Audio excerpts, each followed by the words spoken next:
Bom dia. A professora vai tirar a máscara. Viram que é uma máscara de literatura, porque eu estou no meu escritório, né? Sozinha, janelas abertas, mais ninguém, a professora mesmo que faz os vídeos. E para essa aula de hoje é muito importante que vocês façam o seguinte: peguem a lista que foi enviada para vocês. A professora enviou 2 listas. Eu vou corrigir a primeira lista de revisão, que tem os textos, começa com o texto da Unesp. Então, a professora vai comentar alguns, porque eu já mandei, inclusive, o gabarito junto com a lista, então mais alguns exercícios eu quero comentar com vocês nessa aula de hoje. Então, por exemplo, o primeiro exercício, né? Vocês estão bem? Vamos lá. A praça é do povo como o céu é do condor, e o antro onde a liberdade cria as águias em seu calor. A gente percebe claramente uma referência aqui. E o enunciado diz que é para a gente verificar e identificar os movimentos literários, né, na ordem de cada texto. Então, qual é a referência do primeiro movimento literário? Nós temos, então, uma linguagem que é uma linguagem eloquente, que é uma linguagem elaborada, para realmente declamar. Nós sabemos que, por exemplo, no romantismo da terceira geração, é uma geração, então, que vai se preocupar com defesas, com questões sociais. Castro Alves levanta 2 bandeiras, a luta contra a escravidão e a favor da república. Então, quando a gente lê esse excerto, a praça é do povo como o céu é do condor, e o antro da liberdade cria águias em seu calor, nós temos uma segunda referência que assegura Castro Alves. Primeiro, ele lutou a favor da república e contra a escravidão. E os jovens daquela época, eles escolhem o condor como metáfora da liberdade. Então, por isso, esse item 1, ele é do romantismo terceira geração, que inclusive é chamada de geração condoreira, por causa do condor, que vai ser o símbolo da liberdade, né? O segundo texto é vozes veladas, veludosas, vozes. Olha essa repetição do vozes veladas, veludosas, vozes volúpias dos violões, vozes veladas. Vagam nos velhos vórtices velozes dos ventos vivas vãs vulcanizadas. Para começar, nós temos aqui uma figura de linguagem que é a figura relacionada à musicalidade. Nós temos aqui a presença da aliteração, a presença da repetição de consoante. E nós temos então uma referência, quando eu tenho aqui os violões, né, as vozes veladas, dos vivas, vãs, vulcanizadas, violões que choram do Cruz e Souza. Vocês lembram que o simbolismo levanta a máxima de que a poesia deve ter cor, que a poesia deve ter sabor e que a poesia deve ter perfume e musicalidade. Então aqui a gente percebe que o ritmo, vozes veladas, veludosas, vozes volúpia dos violões, vozes veladas, vagam nos velhos vórtices, essa repetição traz a musicalidade. Então nós temos aqui a presença do simbolismo. Agora olha o texto 3. O texto 3, tudo bem aí, gente? Certinho? O texto 3 é anjo no nome, angélica na cara. Isso é ser flor, anjo juntamente. Ser angélica, flor. Agora que eu já estou jogando com as palavras anjo, angélica, e agora eu já também com a palavra flor. E anjo florente, em que senão em vós se uniformara? Então a gente vai lembrar que o barroco, ele trabalha muito tentando juntar 2 forças que são completamente opostas, que é o teocentrismo e o antropocentrismo. E aí a gente vai ver aquele fruto de tensão, mas tem uma coisa que não pode escapar, gente, ao nosso conhecimento do barroco. É que a linguagem barroca é rebuscada. A linguagem barroca é extremamente bem elaborada. Há esse cultismo, esse jogo de palavras. O jogar com a palavra angélica, anjo, flor, florente. Então a gente percebe claramente esse cultismo. Então texto 3, barroco, Gregório de Matos Guerra, né? Chamando a mulher de anjo. Vocês lembram que na visão barroca a mulher é anjo, é demônio. E aí o texto 4, eu, Marília, não fui nenhum vaqueiro. Fui honrado pastor de tua aldeia. Olha como mudou o tom, gente. Vestia finas lãs e tinha sempre a minha choça de preciso cheio, né? Cheia. Tiraram-me o casal e o manso gado, nem tenho a que me encoste um só cajado. O que a gente percebe aqui? Já é o pastor dizendo para Marília, que é a musa pastora, já é essa coisa do campo, do pastoralismo, do gado. Então, é uma referência do arcadismo, é uma referência da estética que vem após o barroco, porque uma estética literária faz oposição à outra. Então, essa é uma estética, né, que vai fazer uma mudança, traz uma mudança. E daí, então, é o arcadismo ou neoclassicismo que vai trazer à tona não a religiosidade, o cristianismo, mas a mitologia. E pega esse lado simples, né, da Arcádia, do local da mitologia. E o texto 5, torce, aprimora, alteia, lima a frase, no verso de ouro engasta a rima como rubi. Quero que a estrofe cristalina, dobrada ao jeito, do ourive saia da oficina sem um defeito. A proposta que nós estamos vendo é uma proposta de qual estética literária? Vocês lembram que o parnasianismo, ele vem com essa proposta de entrar para uma oficina e trabalhar o texto até que o texto saísse da oficina perfeito, sem nenhum defeito. Ele também vai usar uma metáfora, que é uma metáfora com o ourives, que vai trabalhar pacientemente o texto como se fosse um artesão, até que o texto realmente ficasse de que forma, gente? Perfeito, sem nenhum defeito. É o alheamento aos problemas sociais. Ali a gente percebe os versos descritivos.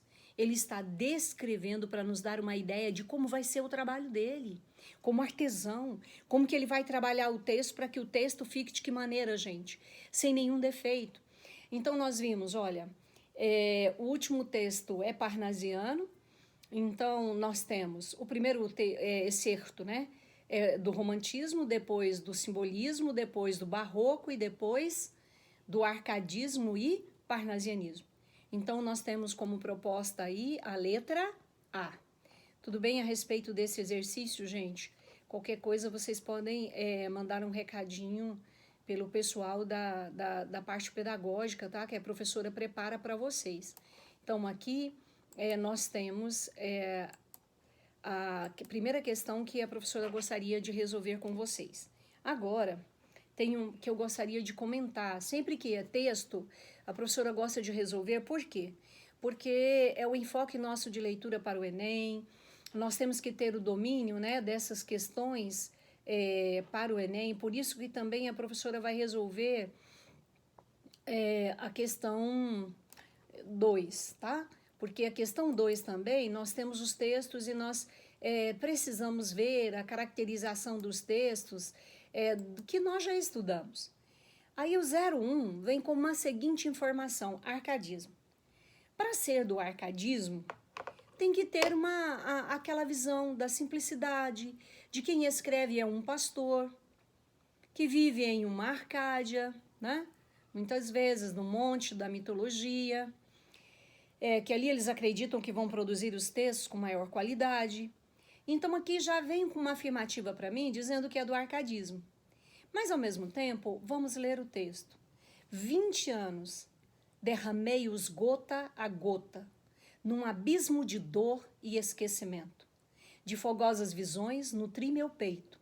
20 anos não vivi um só momento. Aqui a gente tem uma informação muito interessante. Porque nesse momento, é um momento altamente pessimista, é um momento que vão escrever muito jovem. Vocês lembram que ainda acontecia a morte, inclusive, muito jovem, porque era um momento que o estilo de vida proporcionava, então, o crescimento, né, da tuberculose. Então, muitos autores vão morrer muito jovens, muito intelectuais. O Álvaro de Azevedo mesmo morre antes de completar 21 anos. E esse texto é o texto referente à segunda geração do romantismo, que é a geração pessimista, que é a geração mal do século, que é a geração do escapismo, né, da fuga da realidade para uma vida de sonho e fantasia, mas ao mesmo tempo é uma geração que busca a morte como saída, é a geração do spleen. O que vem a ser esse spleen, gente? O poeta sonha, né, sonha acordado, todo nesse imaginário, mas aí quando ele abre os olhos, o Álvares de Azevedo vai fazer um poema falando disso, que ele olha ao seu redor, aquele sonho choca-se com a realidade. E aí vem o tédio, vem a angústia e vem o desejo de quê? Da morte. Isso é a trajetória do spleen, que a gente diz, né? Então, não é Arcade, como está dizendo. O segundo texto. Olha bem esse segundo texto, gente. Pensamento gentil, né? Pensamento gentil. Que ele considera como pensamento gentil? De paz eterna. Amiga, a morte vem.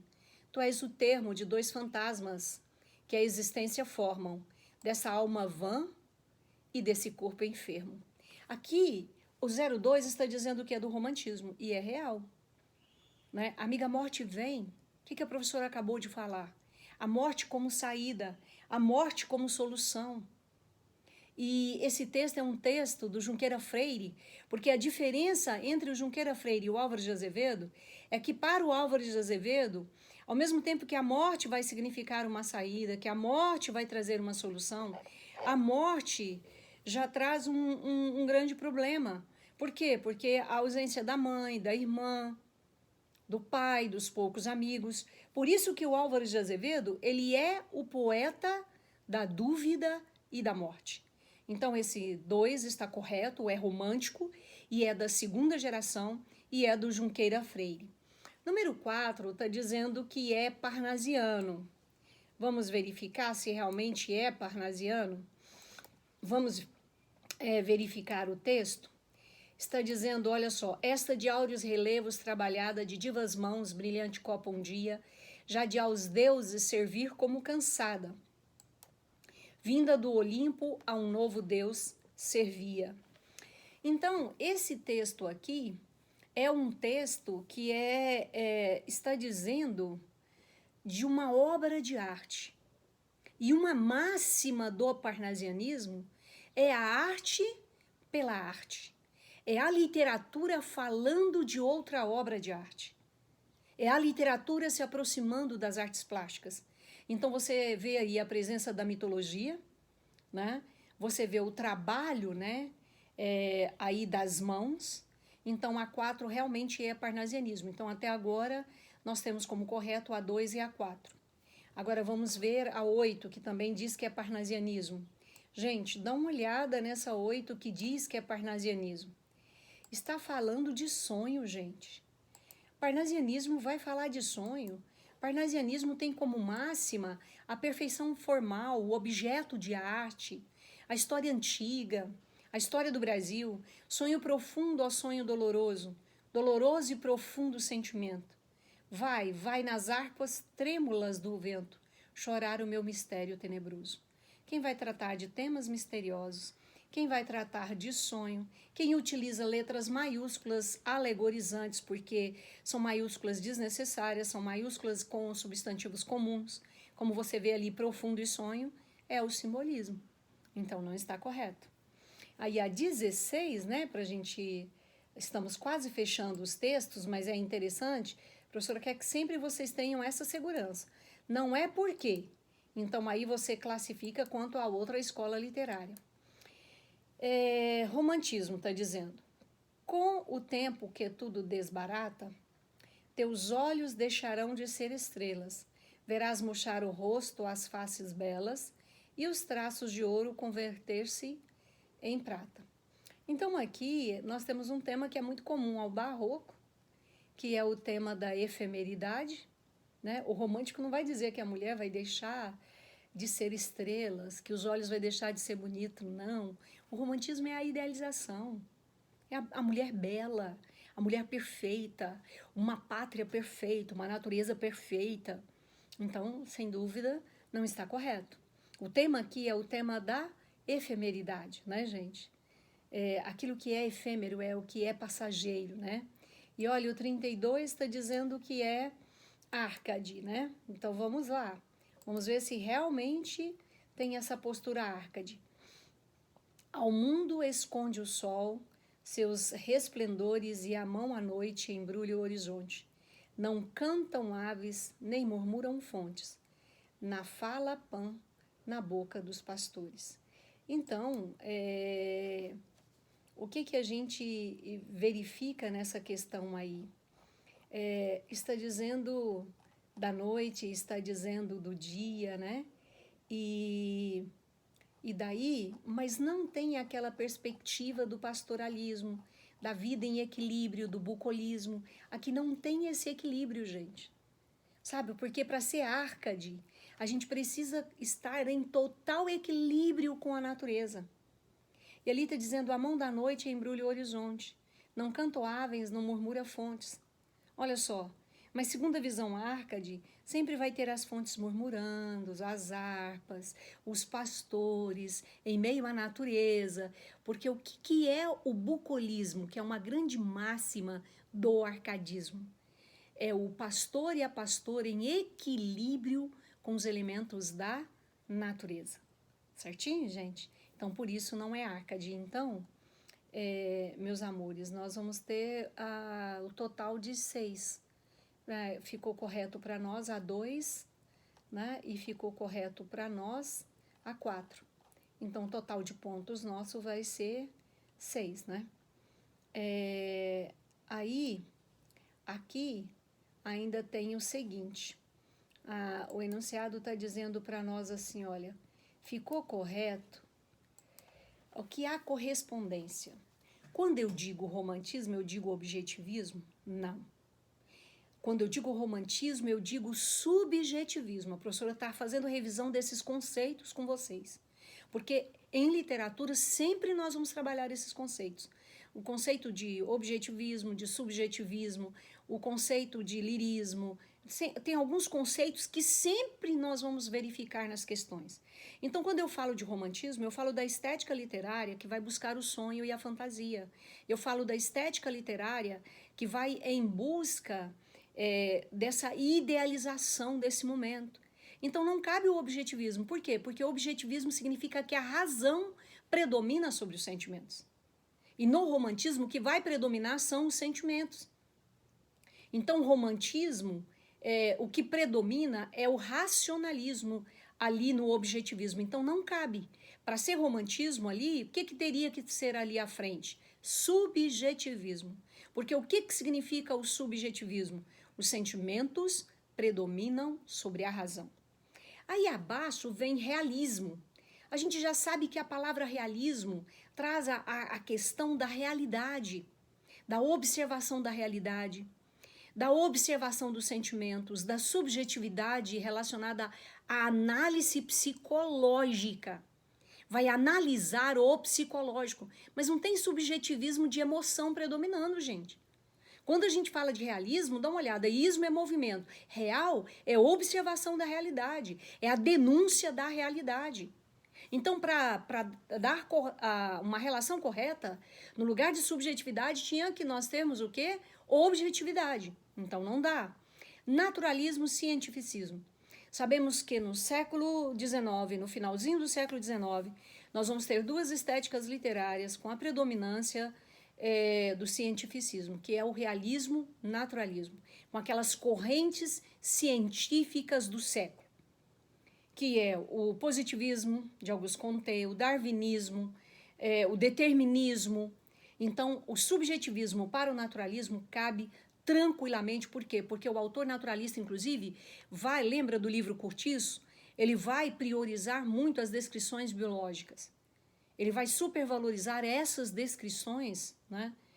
Vocês lembram que para falar das personagens, fala da terra encharcada, lodosa, né? Fala daquela força, do crescimento ali, daqueles germes, certinho, gente? Então, está correta a letra C. Parnasianismo, linguagem descuidada. Nunca. Parnasianismo é preocupação formal. O próprio Olavo Bilac diz o quê? Assim procedo, minha pena segue essa norma, por te servir, deusa serena, serena forma. Então, a grande marca da linguagem do barroco é a linguagem rebuscada. A grande marca da linguagem parnasiana trata-se da linguagem bem elaborada, da linguagem trabalhada. Daí, a professora selecionou o texto aqui do Raimundo Correia, As Pombas, que até a professora havia comentado, que ele é o nosso poeta filosófico do parnasianismo, né? Vocês lembram que no parnasianismo, os poetas famosos do parnasianismo, nós temos a tríade parnasiana, né? Então, o Olavo Bilac é o pai do parnasianismo, é o primeiro príncipe dos poetas. O Alberto de Oliveira, que é o autor de Vaso Grego, Vaso Chinês, o Alberto de Oliveira, ele já é aquele poeta que vai descrever objetos de arte. E vaso grego, vaso chinês. E já o nosso, né, aqui, Raimundo Correia, ele vai tratar de uma nova forma artística, né, gente? Que é essa nova forma artística aí, que é a filosofia, né, o pensamento filosófico. Então, você vai verificar o seguinte: vai-se a primeira pomba despertada, vai-se outra mais outra, enfim dezenas. De pombas vão-se dos pombais apenas, raia sanguínea fresca a madrugada. E à tarde, quando a rígida nortada, soprando aos pombais de novo elas serenas, ruflando as asas, sacudindo as penas, voltam todas em bando e em revoada. Também dos corações onde abotoam os sonhos, um por um céleres voam, como as pombas dos pombais. Agora, olha o terceto último, como é conclusivo, como é bem elaborado. Professora, o que eu tenho de parnasianismo aqui? Primeiro, a forma fixa, que é o uso do soneto, 2 quartetos e 2 tercetos, as rimas, não, gente? As rimas ricas, inclusive, serenas e penas, né? Então, você vai observar que palavras com classe gramatical diferente são rimas ricas. A mesma classe gramatical, rimas pobres, aqui você percebe rima rica, né? Então, olha só, e o poema filosófico, comparando aí os sonhos com o voo das pombas, né? Então, o que nós temos aqui? O autor se filia claramente ao parnasianismo, né? Então, Raimundo Correia, Alberto de Oliveira e Olavo Bilac. Bom, aí nós temos um texto que a professora já viu também muitas vezes em prova, que é falando, né, de Ouro Preto e etc., das velhas casas. Uma vez eu vi até com um texto da Cora Coralina, bem interessante, né, gente? E nós temos um último texto aqui que a professora quer comentar com vocês, né? Que é o... Deixa a professora escolher aqui, gente, localizá-lo aqui. Se tiver mais algum que vocês gostariam que eu comentassem, só falar com a moça da coordenação, tá bom, gente? Só falar com a Lu, e a Lu fala comigo, e aí a professora no próximo vídeo comenta, porque eu selecionei, mas aí, se vocês quiserem que a professora comenta mais alguma, eu comento, tá bom? Fiquem à vontade, né? Então, nós temos um texto aqui que a professora gostaria de escolher, né? Que é para a gente ter, assim, coerência, tudo direitinho, do pensamento das escolas literárias, de como que os autores escrevem, qual é a classificação desses autores. Nessa lista a professora escolheu muito da Unesp, né? Mas aí agora a professora vai resolver com vocês o do Casimiro de Abreu, do Enem, né? Então, a professora vai escolher a questão 6, tá bom? Para a gente comentar as características do texto e assim por diante. Então, aqui a gente tem Casimiro de Abreu. Se eu tenho de morrer na flor dos anos, meu Deus, não seja já. Eu quero ouvir na laranjeira à tarde cantar o sabiá. Meu Deus, eu sinto e bem vês que eu morro respirando esse ar. Faz que eu viva, Senhor, dai-me de novo os gozos do meu lar. Dai-me os sítios gentis onde eu brincava, lá na quadra infantil. Dá que eu veja uma vez o céu da pátria, o céu do meu Brasil. Se eu tenho de morrer, na flor dos anos, meu Deus, não seja já. Eu quero ouvir cantar na laranjeira à tarde, cantar o sabiá. Aqui a gente tem uma informação muito interessante que é o quê? A natureza, a idealização da natureza, né? O Brasil perfeito, a maneira que eles vão colocar desse nacionalismo ufânico, né, é justamente a natureza e o índio. Nós sabemos disso. E é máxima do romantismo, gente, comparar os sentimentos com os elementos da natureza. Essa é a grande máxima do romantismo. Então você vai verificar que o texto 2 já é um texto teórico, trabalhando justamente com o texto 1. O Casimiro de Abreu é da segunda geração romântica, porque ele trata muito do tema da saudade, ele trata muito do tema da infância, por isso ele é o poeta da ingenuidade. Mas por que ele é da segunda geração, que é uma geração pessimista, que é uma geração mal do século? Por que ele encaixa nessa geração? Justamente porque, para ele, a melhor fase da vida dele foi a infância. A melhor fase da vida dele, né, que não volta mais porque ele não tinha os males que ele tem de outrora, realmente foi a infância. Então, esse saudosismo do Casimiro de Abreu, essa supervalorização do passado, o coloca ali na segunda geração. Mas não esqueçam que ele é o poeta da ingenuidade, o poeta que vai exaltar o Brasil, que vai exaltar os elementos da natureza, né? Que vai ser aquele poeta que tem como marca mostrar e esconder. A sensualidade dos textos dele está em mostrar e esconder. Aí vamos ao texto teórico. A ideologia romântica, argamassada ao longo do século XVIII e a primeira metade do século XIX, introduziu-se em 1836, durante 4 decênios. Imperaram o eu, a anarquia, o liberalismo, o sentimentalismo, o nacionalismo, através da poesia, do romance, do teatro e do jornalismo, que faz sua aparição nessa época. Então, aqui nós temos uma teoria falando dessa coisa do liberalismo, né? Falando porque eles tinham liberdade em escrever, eles poderiam usar da formalidade ou não, liberdade de confessar os sentimentos, liberdade de confessar as emoções. Então, e falou a respeito dos elementos da natureza, como nós estamos observando. Aí vamos ver qual vai ser a melhor opção para nós. No imperativo do eu. O que é esse imperativo do eu? É o texto centrado no eu, o texto centrado na subjetividade.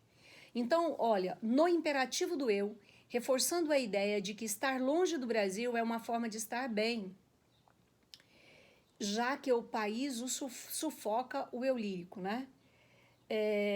Então, de acordo com as considerações de Márcio Moisés, no texto 2, o texto 1 centra-se no imperativo do eu, reforçando a ideia de estar longe do Brasil, uma forma de estar bem.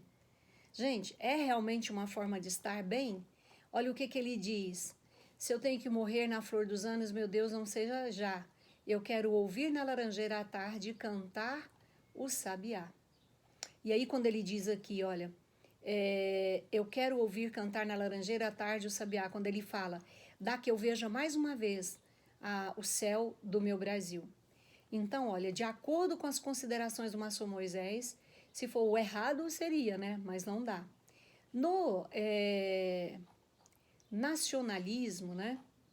Então vamos lá. No nacionalismo, reforçado pela distância da pátria e pelo saudosismo em relação à paisagem agradável onde o eu lírico vivera a infância. O que vocês acham disso? A ideologia romântica argamassada ao longo do século XVIII, porque na Europa é o século XVIII, a primeira metade do século XIX, durante o eu, o liberalismo, o sentimentalismo e o nacionalismo. Né? Então, essa letra B é uma letra interessante, né, gente? E aí vamos lá, a próxima letra. Na liberdade formal que se manifesta na opção do verso sem métrica rigorosa e a temática voltada para o nacionalismo. Então, de acordo com as considerações de Márcio Moisés do texto 2, o texto 1 centra-se em quê? qual que é a melhor opção para nós, né? Na liberdade, no fazer anárquico, entendida a poesia como negação do passado e da vida, seja pelas opções formais, seja pelos temas. No sentimentalismo, por meio do qual se reforça a alegria presente, nós não temos alegria presente. Então, olha, gente, o melhor que nós temos mesmo é no nacionalismo reforçado pela distância da pátria, pelo saudosismo, em relação à paisagem agradável onde o eu lírico vivera a infância, né? Então, para nós, a letra do número 6 é a letra B de bola, tá, gente? Então, aqui é a letra B de bola, o número 6. Então, esses foram os que a professora selecionou para corrigir com vocês. E agora, até o nosso próximo vídeo. Combinado, gente? Até o nosso próximo vídeo, certinho?